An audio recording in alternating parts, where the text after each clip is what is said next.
السلام علیکم ناظرین، میں ہوں آپ کی ہوسٹ سمرا ناز اور آپ دیکھ رہے ہیں HI TV۔ ناظرین، آج کی ویڈیو آپ کے سامنے سہیل وڑائچ کے بلاگ کے ریفرنس سے پیش کی جا رہی ہے۔ آج کا عنوان ہے عقاب اور شیرنی۔ تو چلیے ویڈیو کو شروع کرتے ہیں اور نظر ڈالتے ہیں عقاب اور شیرنی پر۔ ناظرین، تزادستان کا جنگل اس وقت دو واضح حصوں میں تقسیم نظر آتا ہے۔ ایک طرف ویرانی مایوسی کے ڈیرے ہیں، شجر سوکھے ہوئے ہیں، کوئی پرندہ نظر نہیں آ رہا۔ بلبلیں اور کوئلیں پرواز کر چکی ہیں، نہ چرند نہ پرند، ہر طرف اندھیرا، روشنی کا کوئی در کھلا نظر نہیں آ رہا۔ یہ تحریک انصاف کا ویرانہ ہے۔ اس ویرانے میں آہوں، کراہوں اور سسکیوں کی مدھم اور مسلسل آوازیں سنائی دے رہی ہیں۔ دوسرا جنگل کا حصہ ہرا بھرا ہے، پھول کھلے نظر آتے ہیں، سبزے پر بہار آئی ہوئی ہے، تتلیاں پھولوں پر منڈلا رہی ہیں۔ عقاب اور شیرنی دونوں جنگل کے نگہباں کے چمکتے اور منیر راہوں پر واری صدقے جا رہے ہیں۔ اس حکومتی حصے میں سب سے اچھا کام یہ چل رہا ہے کہ اکنامی اور استحکام میں بہتری کے ترانے گائے جا رہے ہیں۔ جنگل کا شہباز اب اس قدر قابل ہو گیا ہے کہ وہ جنگل کو قرضوں سے نجات دلانے کا دعویٰ کرنے لگا۔ اس جنگل میں بس ایک ہی مسئلہ نظر آ رہا ہے کہ اندرونی کھینچا تانی کیسے بند کی جائے، شخصی تضاد کو اجتماعی مفاد میں کیسے بدلا جائے، ڈاروں کے گونج کو رمدے کے ستارے سے کیسے ملایا جائے، چیموں کے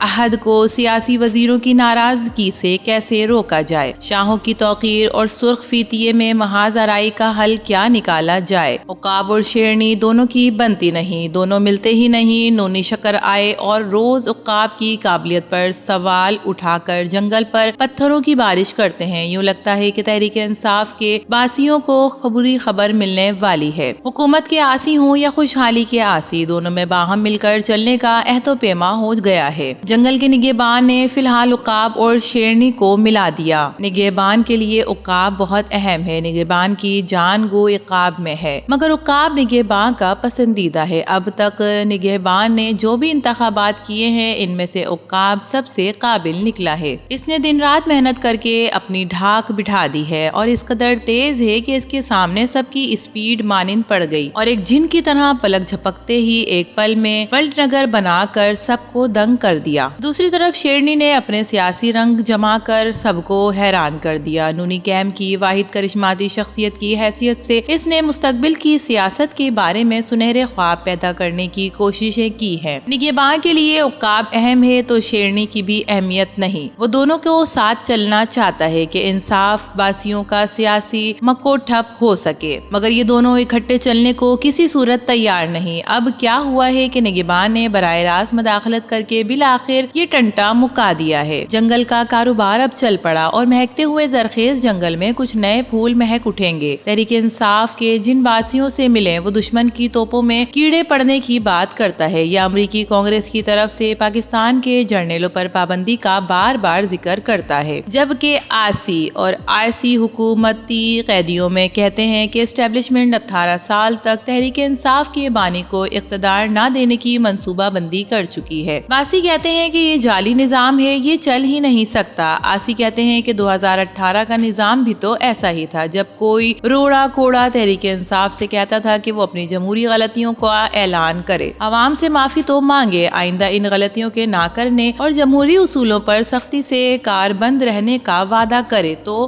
کوئی جواب نہیں آتا کہ یہ کالا کوا بقلم خود منڈیر پر بیٹھ کر بار بار یہ اعلان کرتا ہے کہ ملک میں استحکام کے لیے سیاسی مفاہمت انتہائی ضروری ہے تاکہ معاشی اور سیاسی استحکام مل کر دیر پا اور پائیدار خوشحالی کا راستہ ہموار کریں۔ ناظرین، یہ درست صحیح کہ اسٹیبلشمنٹ نے سیاست میں مداخلت کر کے ملک کی فضا کو مقتدر کیا، مگر کیا تحریک انصاف یہ نہیں سمجھتی کہ دہشت گردی کے گرداب میں پھنسے ہوئے ملک کی اسٹیبلشمنٹ سے بدلہ لینے کا وقت یہی ہے؟ بہتر ہوتا کہ تحریک انصاف دہشت گردی کے خلاف ہونے والے سیکیورٹی کونسل کے اجلاس میں جاتی اور ملک کے جمہوری نظام میں ہونے والی غلطیوں کی نشاندہی کرتی، اپنی مشکلات کو ختم کرنے اور اسیروں کی رہائی کی شرائط عائد کرتی۔ اگر ریاست ان شرائط کو نہ مانتی تو وہ کہہ سکتے تھے کہ ہمارے جمہوری حقوق ہمیں نہیں ملتے، ہم سیکیورٹی کونسل کے جمہوری اور سیاسی ادارے میں غیر مشروط حمایت کیسے حاصل کر سکتے ہیں۔ دوسری طرف عقاب فضاؤں میں اڑتا ہے، شیرنی جنگل میں دھاڑتی ہے، مگر دونوں میں غلط فہمیاں عروج پر تھیں، چغل خوروں کی موج لگی ہوئی تھی۔ عقاب کو کہا جاتا تھا، آپ نے جو کمالات کیے ہیں وہ شیرنی اڑاتی بڑھاتی جا رہی ہے اور شیرنی کو فیڈ کیا جاتا تھا کہ عقاب کچھ بھی نہیں، اصل میں تو جنگل کی شیرنی نے آ کر ہی سنوارا ہے۔ نوکر شاہی اس لڑائی سے فائدہ اٹھا رہے ہیں۔ ناظرین، اب دیکھنا یہ ہوگا کہ صلح کتنی دیر پا ہوتی ہے۔ کالے کوے کے خیال میں بحرانوں سے نکلنے کا واحد طریقہ مفاہمت ہے، اور مفاہمت صرف اور صرف لچک سے ہوتی ہے۔ ضد ہمیشہ لڑائی اور مزاحمت کو جنم دیتی ہے۔ دنیا کے بڑے بڑے مثبت فیصلے لچک سے ہی طے پائے ہیں۔ پاکستان اور ہندوستان کی آزادی لچک کی سب سے بڑی مثال ہے۔ گاندھی صاحب متحد ہندوستان چاہتے تھے اور جو نہ انہیں مل سکا۔ قائد اعظم کشمیر اور حیدرآباد سمیت پاکستان چاہتے تھے، انہیں کٹا پٹا پاکستان ملا۔ انگریز دونوں ملکوں کو اپنے زیر نظر رکھنا چاہتے تھے، مگر انگریزوں کا یہ خواب پورا نہ ہو سکا۔ گویا لچک سے سب کو جزوی کامیابی ملی اور جزوی ناکامی بھی۔ آج بھی حکومت اور تحریک انصاف برابر کی لچک کا مظاہرہ کرے تو مصالحت کی راہ آج بھی کھلی ہے۔ تحریک انصاف دونوں ایوانوں اور صوبائی اسمبلیوں میں موجود ہے، گویا وہ ٹولے دل سے صحیح ان اسمبلیوں کو مان چکی ہے۔ اسے انتخابات پر ہزارہا اختلافات ہیں، مگر وہ ان ایوانوں کا حلف لے چکی ہے، پارلیمانی کمیٹیوں کا حصہ ہے، مراعات لے رہی ہے۔ اگر وہ انتخابات کے منصفانہ اور غیر جانبدارانہ ہونے کا وعدہ لے لے اور موجودہ سسٹم کو تسلیم کر لے تو اگلی حکومت ان کی ہوگی۔ شاید اس طرح تزادستان دوبارہ جمہوری پٹری پر چل جائے، جنگل اور ویرانے ایک ہو جائے، ویرانے کی بربادی بھی زرخیزی میں بدل جائے۔ شیرنی کا بڑا پن تھا کہ وہ عقاب کے گھونسلے پر پہنچ گئی، عقاب نے بھی غیر سوگالی سے استقبال کیا۔ یوں ایک ذیلی جنگل کہانی اختتام کو پہنچی۔ دیکھنا یہ ہوگا کہ اس اہم سیاسی پیش رفت کے جنگل پر کیا اثرات پڑیں گے۔ نگہبان تو لازماً خوش ہوگا کہ وہ اس کے اہم اثاثے شیر و شکر کے ساتھ ہو گئے ہیں۔ اب دیکھنا یہ ہوگا کہ کیا اس کے بعد